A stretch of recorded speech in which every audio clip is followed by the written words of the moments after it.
चांदवाली रे आदिवासी महिला को गण बलात्कार घटना को बीजेडी निंदा।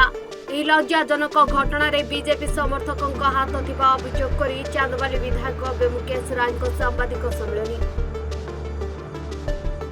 बेमुकेश अभियोग बीजेपी गोटे पटे जड़े आदिवासी को मुख्यमंत्री करी बाहा नेउछि, अन्य पटे निरीह आदिवासी महिलांकर करुछि इज्जत लुट।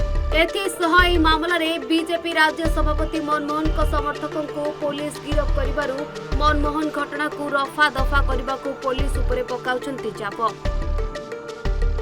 बीजेपी रो कर्मी माने गण बलात्कार करिसंती ताकू चांदबाली वासी तरफ विधायक हिसाब से तीव्र निंदा करुच्ची।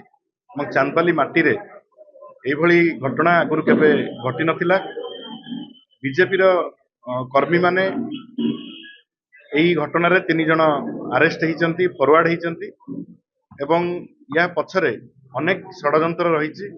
जने आदिवासी महिला को दिन द्विपहरे गण बलात्कार करने घटना अत्यंत निंदनीय। आपको आम दृढ़ भाव में निंदा करछु एवं जे राज्य सभापति अछंती मनमोहन सामल से यही चांदबाली को रिप्रेजेंट करती एथर इलेक्शन रे मध्य प्रार्थी होइतिले।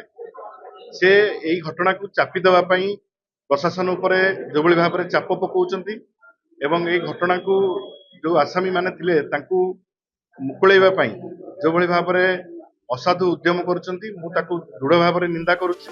घटना रे अभियुक्तों को फांसी दंड दंडित करने को दाबी करिसेंति बेमुकेश। सेठारे सूचना योग्य कि गत सप्ताह रे जैनिक आदिवासी दिन मजूरिया महिला को भूई मुट्टी पंचायत अंतर्गत जगन्नाथपुर रु चांदबाली पर्यंत लिफ्ट दे अधा बाटरे गण दुष्कर्म करथिले।